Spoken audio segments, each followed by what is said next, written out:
Wapenzi watazamaji, karibu tena kwenye TV yetu Samy-well TV. Kama kawaida, mtangazaji wenu ni Pendrick kwenye mic nzima ya Samy-well TV. Mwambie mwenzio baada ya subscribe aweke subscribe kwenye channel nzima ya Samy-well TV. Aiseni pamoja na kijana rapper ambaye anajituma vizuri. Anafanya kazi iko poa, anafanya kazi vizuri sana kwenye industry nzima muziki wa Burundi. Afu jamaa kaweza kujishughulisha na mambo mawili matatu kinyume na muziki. Ngoja tuongee naye tuweze kupata story inakuaje, muziki unakuaje, biashara inakuaje. Vipi mzazi? Poa sana. Safa lakini bomba sana. Sasa nakuona kama umependeza kivile. Yani ndo huo ni ugonjwa, siwezi kusema nimependeza. Yani hiyo ndo tatizo langu tu. Tatizo lako kupendeza. Yeah. Maana kiwe unapopendeza watu wanahisi kama ni kama mtu anaumwa malaria. Yani hiyo ni utaratibu yani. Watu ambao hamjajua mtu tunaongea naye ni Bizo Uwezo kutoka ndani ya Uwezo Shoes. I say. Yeah. Maswali hapa yanakuja kwanza mawili matatu ya faster. Yeah. Kwa nini Bizo Uwezo? Kwa nini Uwezo Shoes? Na kwa nini tuweze kufanya Uwezo Shoes? Bizo Uwezo ni mtoto wa mtaani ambaye ametokea mtaani, yani branding imeanza chini sana. Sababu mimi naitwa Bizo za kawaida jina langu, yani ndio watu mtaani wakawa nalikata Bizo ikaenda 2011 nikaachia nyimbo yangu moja inaitwa Uwezo, ambao nyimbo ilienda viral sana. Yani nyimbo ilienda ikawa kubwa kuliko hata mimi. Kwa hiyo Uwezo watu wengi wakawa wananiita Uwezo. Sasa nikaona jina langu la Bizo siwezi kuliacha huku, inabidi niambatanishe nikawa Bizo Uwezo hivyo. Lakini pia Uwezo Shoes tumeanza na Uwezo Entertainment before, ambapo tulikuwa na freestyle, tulikuwa tunafanya freestyle mtaani, ambapo nina vijana wangu sijawatambulisha, lakini na imani mipango inavyoenda tutaanza hicho kitu na watu watawajua, wapo wengi. Lakini pia tukaamua tujishughulishe na maisha yetu ambayo ni maisha halisi kabisa kiatu. Sababu naweza nikasema viatu mimi nimeanza kuuza muda, sema watu tu ndo wameona imekuwa official, lakini mimi viatu nilikuwa navuliwa. Yani mimi nilikuwa nakivaa kiatu kikali, akija mwana kiatu kikali mwanangu namtembezea hivyo. Yani imekuwa kama desturi na mila mtaani, watu wanachukua viatu hata wakiwa na masherehe, bana vipi una kiatu kizuri, nakuja nyumbani, wanakuja kuangalia, wananitoa na wageia, kwa sababu viatu ninaweza nikasema ni maisha yangu. Alafu pia na enjoy kwa sababu kiatu kinahusika pia kwenye maisha yangu ya hip hop. Na kwa nini viatu tu, si suruali, t-shirt, masheti, yani kivazi kama nguo? Kifupi tumeanza na moja. Unajua huwezi kufika 10, 15 haujaanza moja mbili, lazima twende mdogo mdogo. Kutokana sisi Afrika mara nyingi huaga tuna mitaji mingi sana akilini. Kwa hiyo mtaji wa kwanza ni kichwa, sijui unanipata. Kwa hiyo unapoanza na kichwa unapata kiwezo kidogo, unaenda. Mimi na imani vitu vitakuwa vikubwa soon, lakini hata hapa tulipofikia sio pabaya sana, tunashukuru Mungu, lakini na imani soon vitakuwa zaidi. Umesema kiatu ni umoja katika vitu ambavyo vinahusika na muziki wako wa hip hop. Nimejaribu kugonga macho kuna kule kuona viatu vingi vya kiume. Viatu vya kike sijaviona. Kwa nini unachukua viatu vya kiume sana?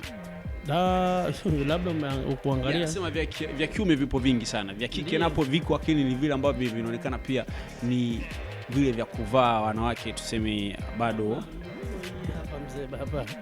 Ni mizigo hiyo ambayo unaizungumzia. Hizo sanda hizo. Sendo fresh. Nataka vile viatu ambao wana kina mama hapa kama hivyo vile viatu. Cheki kule chini. Kweli viwili. Mambo yapo. Sio viwili na vingine vinakuja. So far mzigo, yani naweza nikasema mpango mzima ni mkubwa, ni swala zima la kuwa na subira na kumwomba Mungu sana, kwa sababu tunakutana na vitu vingi mjini hapa, lakini tuna imani kwamba kila kitu kitakuwa poa. Mtaji wa kuuza viatu umetoka wapi, kwenye muziki au labda maisha mengine? Mtaji wa kwanza ni kichwa kama nilivyokuambia mwanzo, lakini pia muziki ni biashara. Kwa hiyo sikuhangaika sana, nilijichanga kwa sababu nilikuwa na plani. Unajua ukiwa na plani lazima ujibane. Vijana wengi wanafeli hapo. Wengi wamemaliza shule lakini unakuta hapo mtaani wanahangaika. Lakini ukiwa na plani unaweza kujinyima hata smartphone, ukaanzisha hata mtaji wa matunda, mwisho wa siku una plani zako, kesho ukaenda. Lakini vijana wengi wameenda viral sana kwa kununua simu kali. Unamkuta mtu ana simu ya milioni 3, afu anakuambia eti bro hongera sana, naona mtaji umepata wapi? Sasa mtaji nimepata wapi rafiki yangu, na simu ya milioni 3 hapo. Hiyo simu yenyewe mtaji, kwa sababu mwisho wa siku unapochukua simu yako kwa mfano ya hela nyingi unaiuza, unaweza kupata mtaji ukaanzisha biashara kwenye miezi 2 au mwezi mmoja, ukanunua simu nyingine na mambo yakaenda. Mtaji wa kwanza ni kichwa, lakini pia kujibana, kuwa na plan. Bado swali kama bado hajapata vizuri, ningependa kujua hizi pesa za kuanza biashara imetoka wapi? Pesa imetoka kwangu mzee. Kwa njia gani? Njia ya muziki, labda kwenye mashows kuweza kupata watu wa kusaidia kupitia njia ya muziki, au labda kuna zingine issue za mtaani kwa kuzifanya kusudi uweze kupata pesa kidogo? Mimi wananiita Bizo Uwezo, lakini jina lingine ni Mission Town. Kwa sababu mimi najichanganya mzee. Yaani mimi ni yule mtu ambaye napiga mishe tofauti, yani nina issue kibao ambazo nazifanya hapa mjini. Kwa hiyo ndo maana nimesema mtaji ni kichwa. Nilikuwa na imani kwamba utanielewa faster, lakini mtaji unakuwa vipi kichwa? Kwa sababu inawezekana unaimba muziki, unaenda studio una record, lakini baada ya kutoka studio unaenda wapi? Inawezekana una show kila wiki. Unajua wasanii unakuta kama mimi nafanya show 2 hata kwa mwaka. Na kama sirudi nyuma sana, kuna show za Vimeo ambazo tulikuwa tunazipiga miguu hapa katikati, lakini show ambazo tulikuwa tuna imani nazo kwa mwaka ni kama 2 au 3. Kwa hiyo hizo show ukija kuangalia hata malipo kutokana na muziki wetu ni malipo ya kawaida sana. Ukisema kwamba usitegemee, naona unaweza kushindwa hata kulipa chumba ambacho nakaa. Kwa hiyo tunajichanganya, tunapiga mishe. Tunajua town hapa mambo mengi. Kwa hiyo hivyo tumeenda tunajichanganya, kwa sababu tulikuwa na plan na furu kujibana, mwisho wa siku tukafanyikisha, na tuna imani tukiendelea hivyo kesho tutakuwa pakubwa zaidi hapa. Ina maana Bizo kama Bizo, yani kuweza kufanya biashara ya shoes kutokea pia ni Mission Town boy, kwa sababu ina maana kwa muda unaweza kuja kumkuta kwenye shoes, nyingine muda kumkuta nyingine sema. Kinyume na shoes, kwa sasa tumekaa kwenye shoes, tumekaa kwenye Uwezo shoes. Nyingine business iko kinyume na shoes ni ipi? Business ni muziki bro. Ni muziki. Business yetu ni muziki. Si kama nilivyokuambia, hatuna biashara nyingi, lakini tunapiga mishe tofauti. Kama ulivyoingia Uwezo shoes, nafikiri umekuta vijana wengi.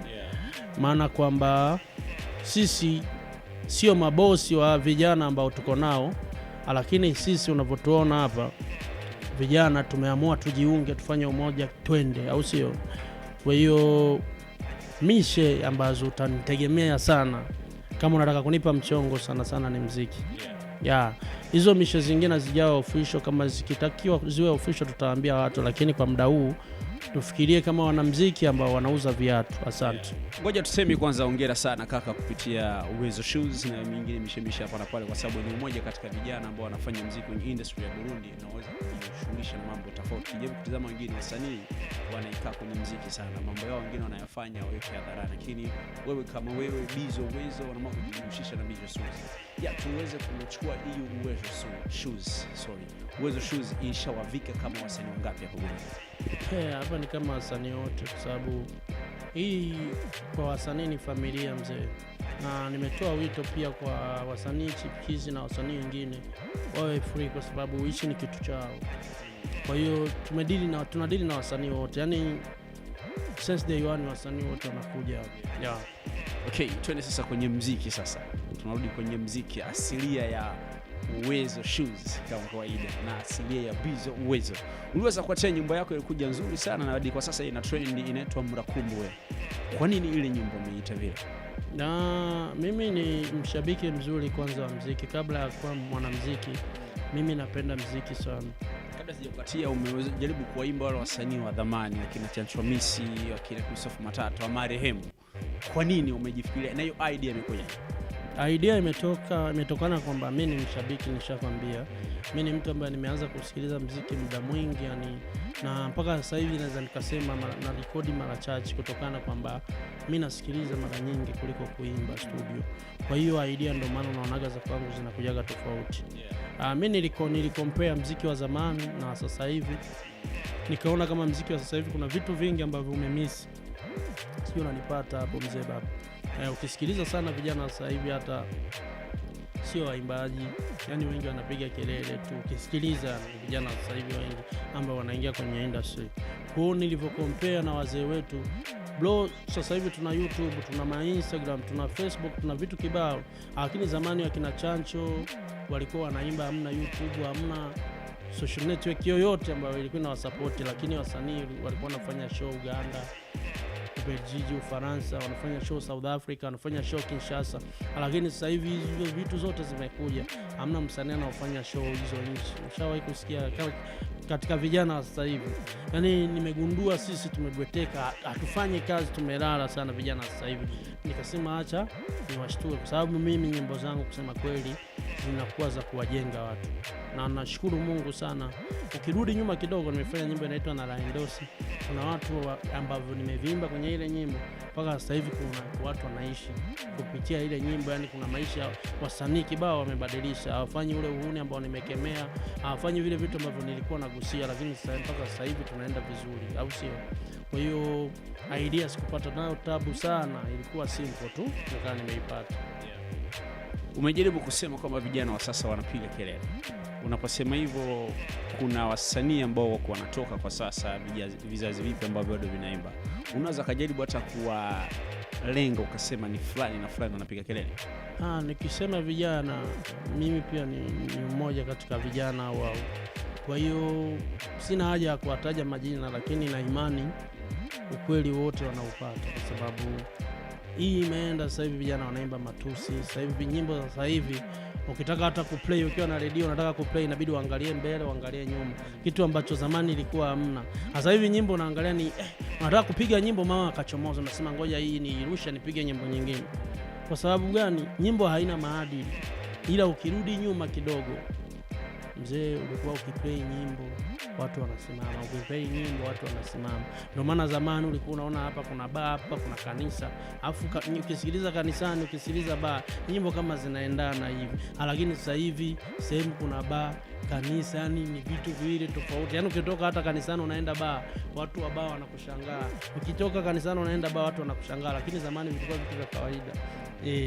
Kwa hiyo nyimbo za zamani zilikuwa zinaelimisha, zilikuwa na mafunzo, zilikuwa na vitu ambavyo ni energy ambazo watu walikuwa wakipata. Yani nyimbo unaisikiliza unapata madini, yani nyimbo inakujenga. Lakini sasa hivi nyimbo za sasa hivi nyingi zinabomoa vijana na zinabomoa watu kibao tu, yani kwa sababu nyimbo zenyewe ukisikiliza sasa unashangaa nyimbo inapigwa hapo mpaka inaisha, haujapata kitu hata hichi.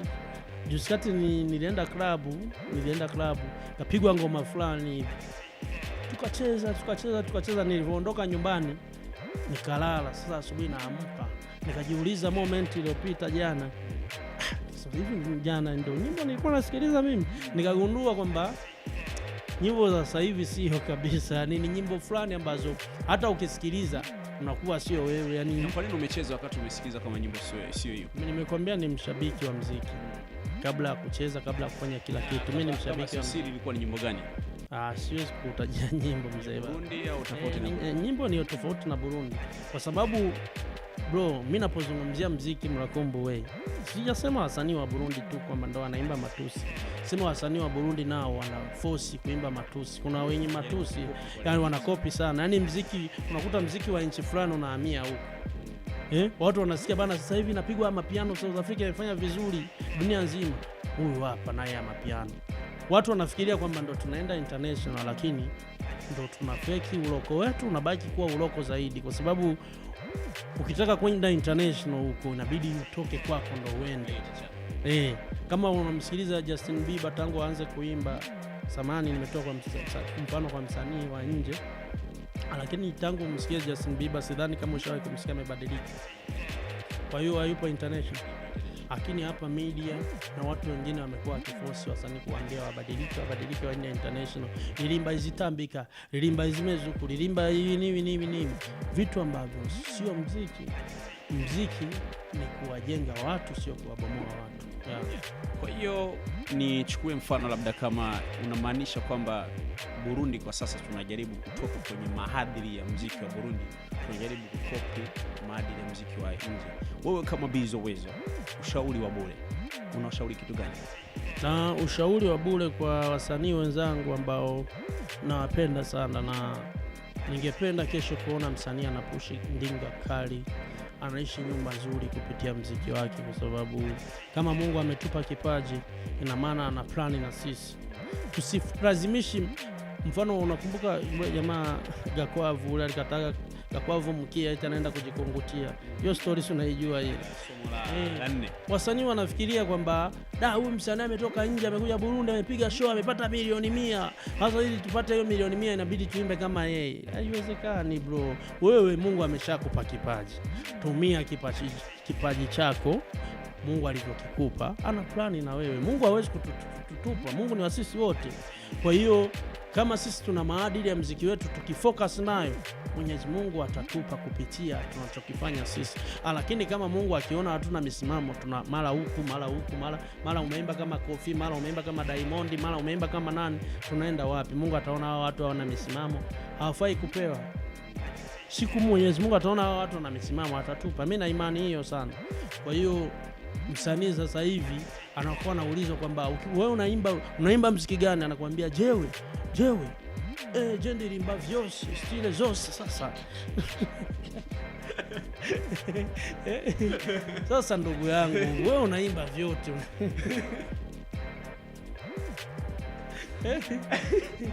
Kuna msanii shaka kumuuliza ile swala akakwambia je ndirimba. Unasikiaga sana kwenye interview wasanii wanaulizwa, yani msanii anakuambia jewe ni style zose. Sasa unajiuliza wakiita wana hip hop utaitika. Bana nimeitika. Wanaita wanaoimba raga. Haya umeitika. R&B pia umeitika. Sasa huku hip hop upo. R&B upo. Sasa hiyo makundi unajigawa vipi? Ukiwa na competition anasema wana hip hop hapa, watu wa R&B hapa, watu wa raga hapa. Utaenda wapi sasa? Ushasema ulilimba vyose. Jamani, ushauri wa bure unatokea kwa Bizo Uwezo. Kama sijakata juzi hapa juzi nilikuwa nafuatilia interview msanii wa Tanzania AY, alikuwa anaongelea kuhusu wasanii wa Tanzania, kusudi wasanii wa Tanzania kwa sasa wamejaribu kuchukua muziki wa kisauza wakauleta Tanzania, hii ya mapiano. Wakamuuliza sasa kwa nini wao bado hawajapenda kuimba mapiano kama wengine madogo wanaimba.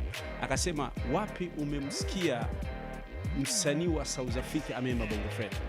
Na ndio maana wasanii wa Bongo Flava hata wakienda kwenye hizo tuzo kubwa hawapati na zile hawadi, kwa sababu muziki ambao waliupiga sio muziki asilia, maana yake una watu wao. Ina maana naona wajaribu kuambia wasanii wa Burundi tusijaribu kukopi muziki wa watu, kwa sababu baadaye kwenye hizo matunzo utakuja kukosekana.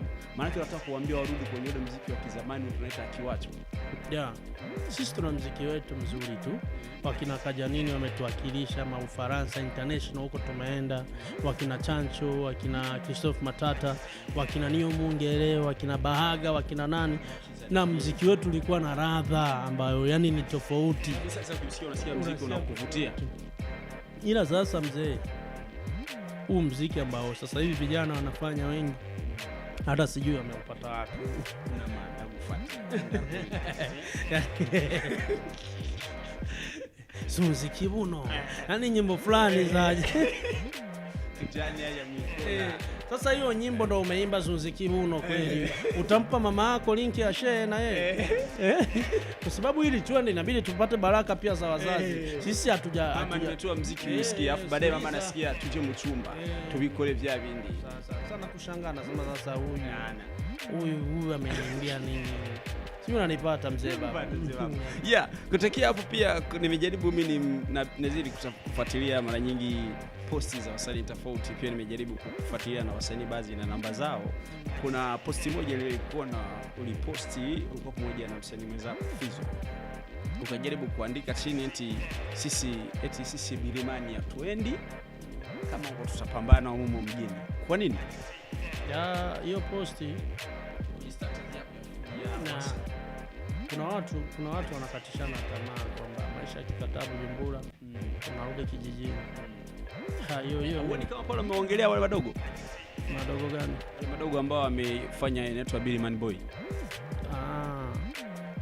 Sijawaongelea kwa sababu sio wao wa kwanza. Unajua ulikuwa pamoja na jamaa pale.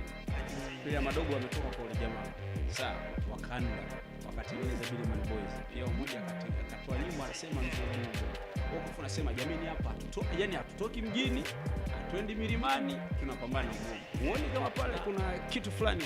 Mimi kuposti kitu mzee, kuposti kitu hata simuwazaje mtu, kwa sababu mimi ni mtu ambaye na play fair. Mimi ni mtu wa watu wote. Unaona mzee, mimi sinaga utimu, yani sijui timu nani hapana. Mimi ni mtu ambaye napenda amani tu, napenda sana amani. Kwa hiyo swala zima hiyo niliandikiwa na watu kama 5, unawasema madogo kwamba wanarudi sivyo nini. Mimi nikasema bro, mimi ni hiyo kitu ni mimi, unajua mimi ni kijana pambana. Kwa hiyo maana kijana pambana humo ndani kuna vitu vingi. Mimi siwezi kumkatisha mtu kama eti kwamba bro maisha yamekushinda Bujumbura, rudi nyumbani. Hivi bro, unajua mtu akikwambia hivyo inauma sana, kwamba maisha yanakushinda wewe, subira ruguli wapi.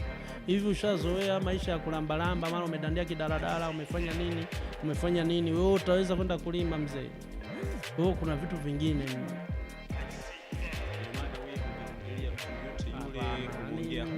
Mimi unaandika vile wakati pamoja na jamaa. Mimi mbona naandika vingi hata nisipokuwa na jamaa. Sema watu wameitafsiri tofauti kutokana na nilikuwa na jamaa, lakini hiyo hata haiendani na mimi. Sina tatizo na mtu, lakini watu najua wengi wana matatizo na mimi, lakini mimi sina tatizo na mtu.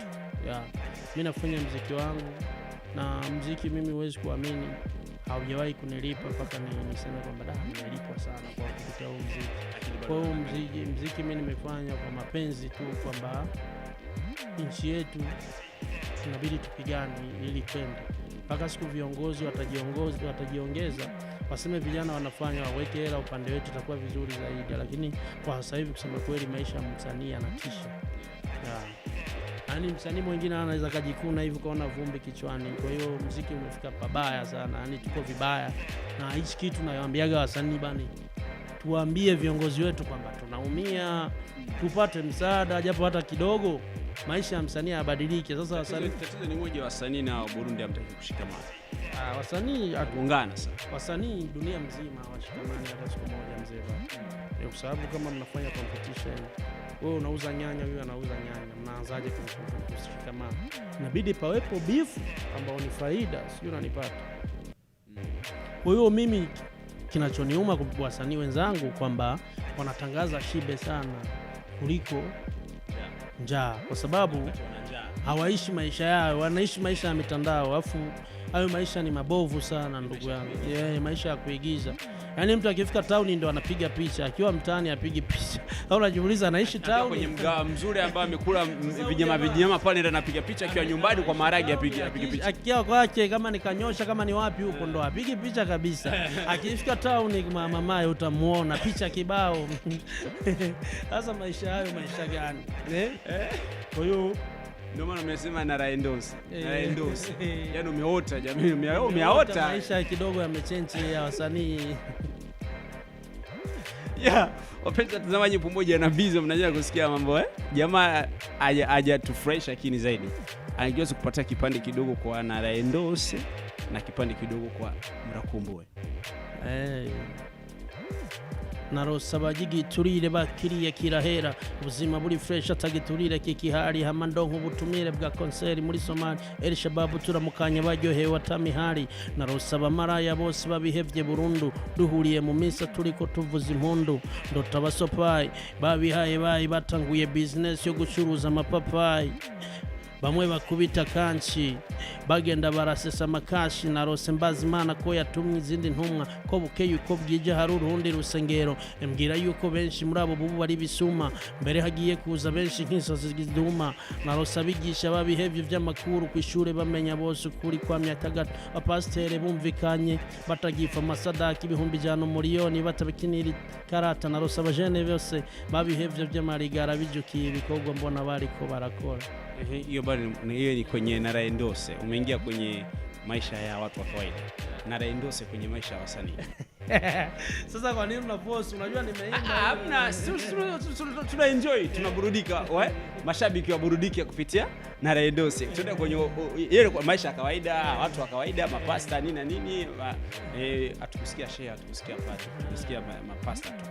kwa sani sasa naraye ndota ndi kumwe na Don Jazz ndiko nsinya mavine rembo nini muri Afrika naraye ndota ndi kumwe na Conscious amimi chongo myinshi Burundi to Jamaica naraye mbonye nime Diamond gumi ndondera giri vya Wasafi byo gusinya ndiya nkira kiduma saba korabo face to face ndiya nkira satbia hindi umuduga agira muri Prado atariyo yatiye fiza fiserebo yiwe pane mwe edite naraye ndose bifesi yandikiye umuziki bamwandikira bavuga ko yabaye fit mbona habaye inama y'abaririmbyi batakaye kuko bakoranye na Fizo Matabaro Gizebi n'amasoja yero Swaga team n'abandi benshi narose sister wanje umuzungu yamuhevye asubiye gucuruza imyembe n'umuziki yawuhevye si bora kuna dadangu mimi sasa dadangu na dadako ni sawa mimi najua dadako haimbi jamani dadangu anaimba afu yupi au mjuzi kwani mimi simjui dadako kwamba wewe unanijua kupitia muziki tu rafiki yangu dada zangu nawajua nimeshafanya hadi uchumbua familia hadi babu yako niweza kufahamia babu yako nani babu yangu ule dadangu mrakumbue biranjoheye kubona nsubiye kukubona nitwa Bizo Uwezo mwe yahora muri niyo na birambi mbaye mfise stories zirengijana sivyo no munsi canke ibyeje muziki wacu gumbo hengama igihe wafuye abarundi bose bararizo twaye byinshi mu muziki kaka nta na kimwe asize kuvugiye nsumirinda barakize nakajagari mu muziki bafise impano ntaco bafise ubuhaji bibirisi ngo ni muziki tambika baririmba ibishego benshi ntibakicandika kuvufuye bikinira mareresi benshi bubu ntaco bamaze target yabo no kuba baharaje bisanga byinshi kumuririmbye nta gaciro nubwira mu muduga bayawuhawe no mudemi vya game bisigaye bigoye cyane ukuntu nushaka kurara ari yaririmba zimwe mwasize hari tudumbi by'ubu birateye agahinda utaririmba nka ntibabona kuri umuhinga nta n'igihumbi by'ubu n'amacenga abandi bafise inzo n'ibipira twe nta n'ikinga tugira kitu ya kuandika hivyo unatoa wapi? Sisi maandishi tu hapo tu. Maisha mtaani. Labda una mtu ambaye anakusaidia kwenye mistari. Mimi nasaidiwa na Warundi wote na naishi maisha mtaani bro. Kwa hiyo najifunza kupitia vitu ninavyoviona. Kwa hiyo watu ambao wanaona ndo wananisaidia kuandika. Wewe ni miongoni katika ma rappers toka zamani hapa Burundi. Mwingine rappers unaona wanatoa ma EP, wanatoa ma album. Kwa nini wewe bado?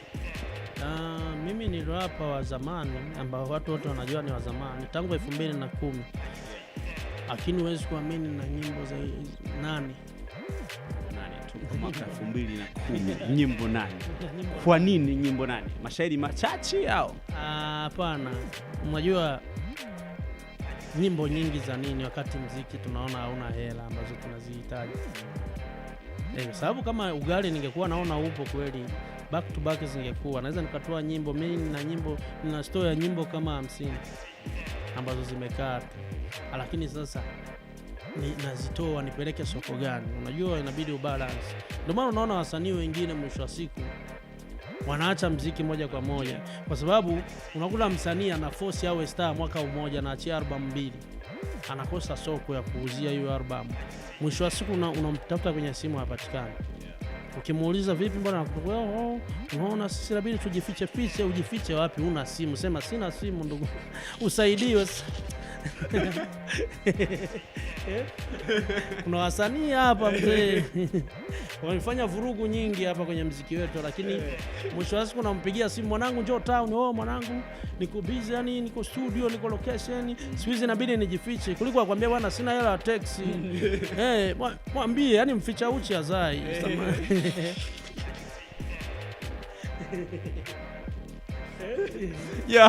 what's up yani kuenjoy tumeenjoy hapa hizo watazamaji ni Samy-well TV nazidi kufuatilia ni Pendrick kwenye mic nzima ya Samy-well TV jamaa Uwezo hapa ana uwezo mwingi sana ana uwezo wa kufanya hata mtu anacheka hata yani jamaa atakucheza comedy pia nikidhani anaweza tusiwache wafadhila tuweze kuweka ukurasa wa kipindi kizima acha tu mwambie Bizo Uwezo kwa kitu ambacho anaweza akawaambia watu kupitia na business yake ambayo anazidi kuifanya kupitia muziki wake mashabiki wake kipi ambacho kama ujumbe unawaachia kwanza nawapenda sana na nikianza kwa viongozi wetu serikalini na maanisha nilikuwa nawakumbusha tu kama maisha ya msanii ni mabovu ubuzima bw'umuririmbyi bugezaho umwansi ashaka leta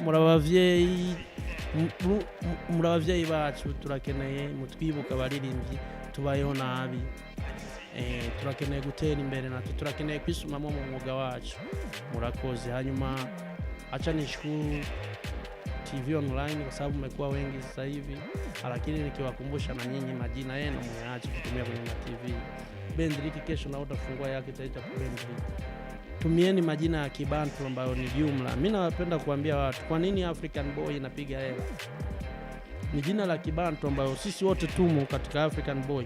Kwa nini Bantu Boy ni deal this time around? Kwa sababu Bantu Boy sisi wote tumo. Lakini ukichukua Empire unaiita Makurata. Watu wote hawezi kuwa Makurata. Empire unaiita Veronica. Watu wote watakuwa Veronica. Angalia jina ambalo tutakutania sehemu tushare. TV yako haiwezi kuwa kubwa umeita jina lako. Hata ikiwa kubwa haitakuwa ukubwa huo. Sio unanipata mzee. Nimepata hizi sana TV online siku hizi, utasikia Bera TV, Kamara Mara TV. Yaani kila mtu sasa hivi jina lake anaiweka TV. Haiwezekani. Tunaenda wapi? Asante sana. Kwa nini Marekani kuna BT, kuna East Africa TV? Ile East Africa ni ya mtu bro. Akina ameita East Africa kwa sababu ni mjinga. Kwa sababu East Africa ni mimi, ni wewe na watu wengi East Africa tupo wengi. Kwa hiyo ikienda hata kwenye competition mtu wa East Africa naona aichague. Sasa wewe umeita Juma TV. Imeenda kwenye competition ya TV zingine. Wa Juma ni wangapi wataipigia kula hiyo TV yako? Labda watoto wako na kaka zako ambao wazidi hata watu 20. Lakini ni vizuri tujiongeze kwenye swala zima la kuita majina ma TV yetu. Huu ni ushauri ambao naanzia kwenu na imani tawapa watu kibao. TV ukiita jina lako hai make sense, haiwezi kwenda sana. Na kama nitakuwa nakosea mnipe tu mfano wa jina TV ya jina la mtu ambaye imefanya vizuri ulimwenguni. Ipo kweli? Asante sana. Kwa mashabiki wako unawaambia kitu gani? Mashabiki nawaambia waende channel ya Bizo Uwezo YouTube, waangalie nyimbo, majina ya nyimbo yako tofauti. YouTube channel yangu inaitwa Bizo Uwezo lakini nyimbo ziko tofauti. Lakini pia waende ni Samy-well TV. Wafanye subscribe. Nimewakumbusha tu, sio kwamba kuna roho mbaya sana. Tusapotiane kwa sababu inatakiwa sisi wote twende kwa kushikamana. Lakini pia karibuni Uwezo shoes, watu ambao wanapenda kupendeza. Miguu mingi, suruali chache. Na maanisha viatu vingi, suruali chache. Asante sana, pumshaka laki. Wapenzi watazamaji, hata tuseme asante sana kwa watu mnazidi kufuatilia Samy-well TV kama kawaida. Na Uwezo shoes vitu vimejaa kibao sana. Kuna viatu vingi sana pia, kuna moka tofauti, kuna Air Force, kuna Jordan, kuna viatu vya kila aina yote. Nizidi kukukumbusha bado hujafanya subscribe kwenye channel nzima Samy-well TV, fanya subscribe ili bado unakuja vingi tena vizuri sana. Ciao, I love you.